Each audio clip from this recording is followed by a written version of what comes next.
Well, we're now joined by the Parliamentary Budget Officer, Yves Giroux. Mr. Giroux, thank you for being with us. A pleasure. Now, in your report, you say that most government services will not be affected by this plan to save about $500 million. So does that indicate that departments were overspending in the first place? Not necessarily overspending, but by the very nature of government appropriations, departments are allocated spending and they can spend up to that amount. They can never overspend. That's something that deputy ministers and CFOs across town are very careful to never cross that line. So there's always an amount of money that lapses in virtually every single department and agency across town. So every year, as a whole, the government lapses a couple of $1 billion. So what the government did with that $500 million savings exercise, essentially it pre-took or took away or froze $500 million of that amount that would have lapsed anyways. And it said you will reduce spending in the areas of professional services and travel, which anyway the government does very frequently lapse money in these areas, what I mean. So it's not that it was a very binding expenditure restraint exercise. So not necessarily waste or mismanagement, because there would be some accusations of that.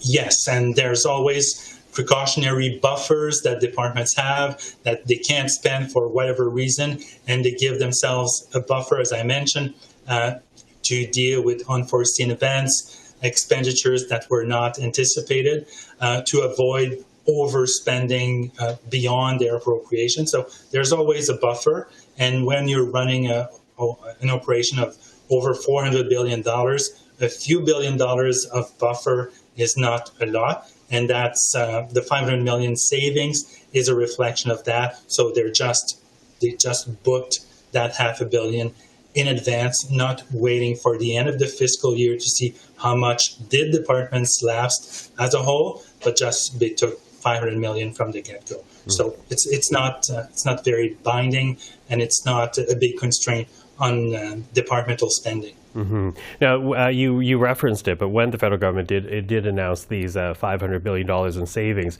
it said it would do so in part by eliminating professional services, as you referenced.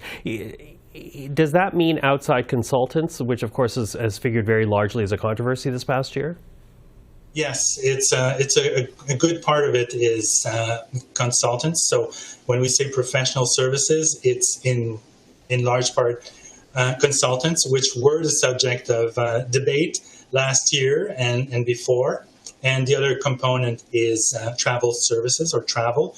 I think 150 million of the 500 is travel, and the rest is professional services. Okay. But when the government is outsourcing about $20 billion through consultants, reducing it by 350 million is not a lot. Yeah, and that's what I want to ask, because, you know, as they spend, as you say, more than what they're pointing out here as potential savings, would it be cheaper in the long run for the government to just hire the expertise on a permanent basis in terms, or turn to the public servants that it already has, rather than go outside of Ottawa to get the help?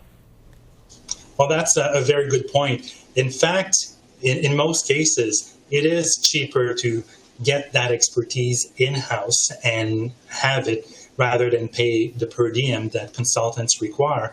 But the fact that the government needs to use consultants is probably testament to the fact that there are labor shortages in some sectors. For example, in IT, it's apparently very difficult to get IT specialists. So that's in good part why the government needs to use consultants in that sector.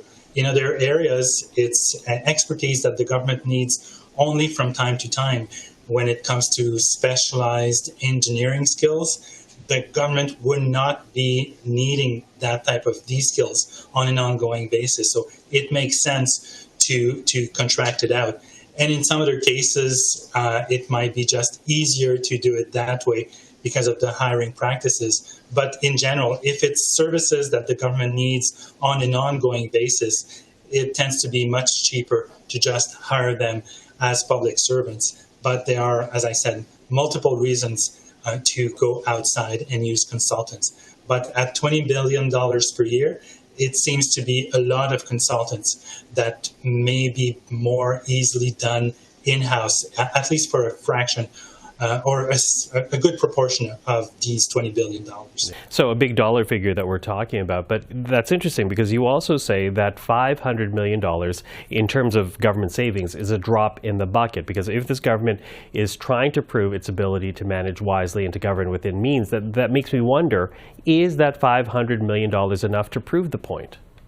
By no means would that be sufficient. $500 million on a budget way above $400 billion is really a drop in the bucket, as you said. It's a big drop because it's still $500 million, but it's nothing compared to the rise in government expenditures that we have seen over the years. And if you only look at operating expenditures, that is public servants, consultants, travel expenditures, these have risen significantly over the last couple of years. So $500 million is not a big amount if only you look at the operating side of the government. So it's not an exercise that was very painful or binding or constraining for most departments and agencies.